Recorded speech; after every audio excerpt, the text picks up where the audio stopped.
फरवा अपने मायके से कुछ दिन गुजार कर ससुराल आती है। आ गई महारानी आराम फरमा के। अरे तेरी माँ ने कुछ दिया भी है या यूं ही भेज दिया है खाली हाथ? माँ ने तो बहुत कहा था माँ जी, पर मैं ही कुछ लेके नहीं आई। क्यों? माँ जी, आप कैसी बातें कर रही हैं? मेरी शादी को 5 साल गुजर चुके हैं। मेरे माँ बाप मुझे कब तक देते रहेंगे? हमारे यहाँ लड़की का खाली हाथ आना अच्छी बात नहीं होती। कहते हैं लड़की की माँ बीमार पड़ जाती है। बस करें माँ जी, आप ये कैसी बातें कर रही हैं? अरे जो बुजुर्गों से सुना है वही बता रही हूँ। जल्दी से अपनी माँ से 5,000 रुपये मंगवा ले, वरना इस अमल से उसे बहुत कुछ भुगतना पड़ेगा। फरवा अपनी माँ से कहकर अपनी सास के अकाउंट में 5,000 रुपये डलवा देती है। अरे सुन, कल शब रात है, अपनी माँ से 1,000 रुपये मंगवा लेना। अब क्या शब रात पे तेरे घर से मिठाई भी नहीं आएगी? अरे सुन, कल मेरी सालगिरह है, अपने घर से 1,000 रुपये मंगवा लेना। इस बार झुमके तो मैं तेरे मायके के ही पहनूंगी। अरे सुनती है, अपने भाई से कह के हमारे लिए कपड़े मंगवा ले, क्योंकि ईद आने वाली है। कुछ दिनों बाद। बात सुन बहू, 2 दिन बाद बकरा ईद आने वाली है। अपने घर से 2,000 रुपये मंगवा ले, कोई सस्ती सी साड़ी बनवा लूँगी। अरे सास बहू की साड़ी मायके से ही आती है। पर माँ, ऐसे रोज रोज पैसे मंगवाना। अरे क्या करें, रस्मो रवाज है ना, इसीलिए तो सिर्फ 2,000 रुपये ही मंगवा रही हूँ। वरना तुझे तो पता है ना, जो रस्मो रवाज फॉलो नहीं करता है उसका बहुत बुरा अंजाम होता है।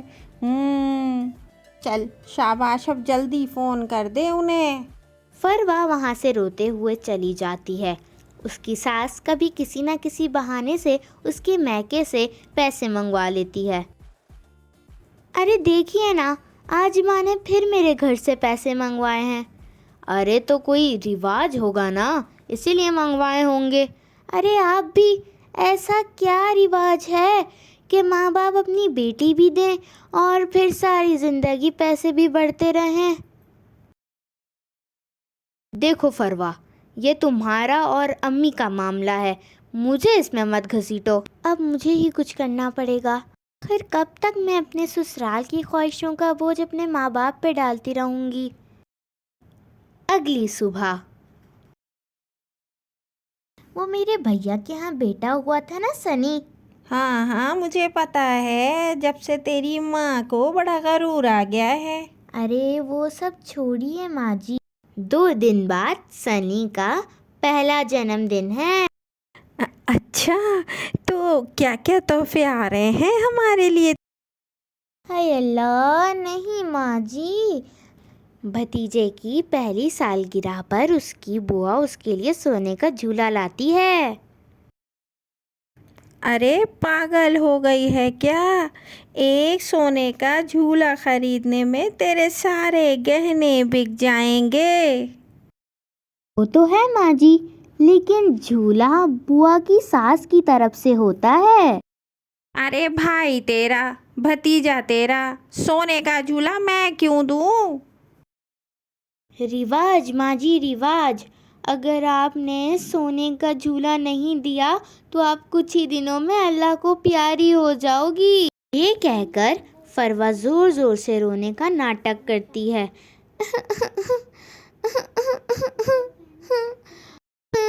मेरी प्यारी माँ जी, जल्दी अल्लाह को प्यारी हो जाएंगी। अरे ये क्या कह रही है? पागल हो गई है क्या? तू मुझे भरी जवानी में मारना चाहती है? नहीं माँ जी, तभी मैं कह रही हूँ कि आप झूला दे ही दो, क्योंकि जान बची तो लाखों पाए। अरे यहाँ तो जान बचाने के लिए लाखों गंवाने पड़ रहे हैं। सोच लीजिए माँ जी, अगर आपका मन ना हो तो आप रहने दीजिए। मैं दिल पे पत्थर रख के सोच लूँगी कि मेरी कोई सास ही नहीं थी। माँ जी जल्दी से अपने बैंक से पैसे निकाल कर फरवा को दे देती है।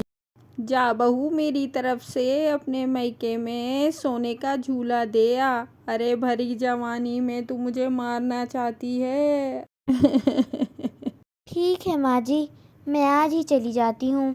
और आप भी ना, पता नहीं क्या क्या कहती रहती हैं। फरवा, तुम कहाँ जा रही हो और ये माँ क्यों रो रही हैं? क्या कोई मसला हुआ है? अरे वो माँ का बैंक अकाउंट खाली जो हो गया है। मतलब? धत तेरे की। अरे भाई, तुम जानो और तुम्हारी सास जाने। अरे ये सब रस्म और रिवाज का ही चक्कर है। खैर आप छोड़िए ना, ये मेरी और माँ जी की बीच की बात है। ये लीजिए माँ, सनी के लिए मेरी तरफ से कुछ पैसे। आप जो मुनासिब समझे वो ले लीजिएगा। अरे नहीं नहीं बेटा, हम तुमसे इतने सारे पैसे नहीं ले सकते। क्यों माँ? आप तो हमेशा देती हैं, आज ही तो मुझे ये मौका मिला है। अरे नहीं बेटा, हम लोग लड़कियों से नहीं ले सकते। माँ, आज तक तो आपने मुझ में और भैया में फ़र्क नहीं किया, फिर आज क्यों? रख लें माँ, यह आपके ही दिए हुए पैसे हैं। इतनी देर में ही फरवा का फ़ोन बजता है।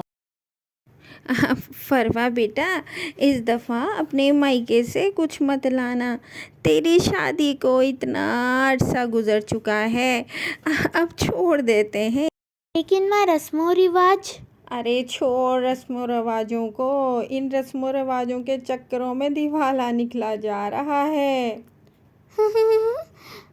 ठीक है माँ।